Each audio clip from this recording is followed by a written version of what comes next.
এই মুহূর্তে দেশের অর্থনীতিতে উচ্চ মূল্যস্ফীতি, আর্থিক খাতের দুর্বলতা ও রাজনৈতিক অস্থিরতাকে বড় চ্যালেঞ্জ মনে করা হচ্ছে, যার প্রভাবে সবচেয়ে বেশি ক্ষতিগ্রস্ত হচ্ছে বেসরকারি খাতের বিনিয়োগ।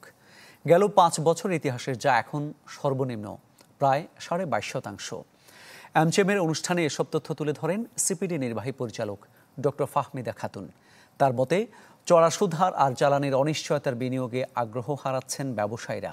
ফলে কর্মসংস্থান ও জিডিপি প্রবৃদ্ধিতে কাঙ্ক্ষিত গতি আসছে না।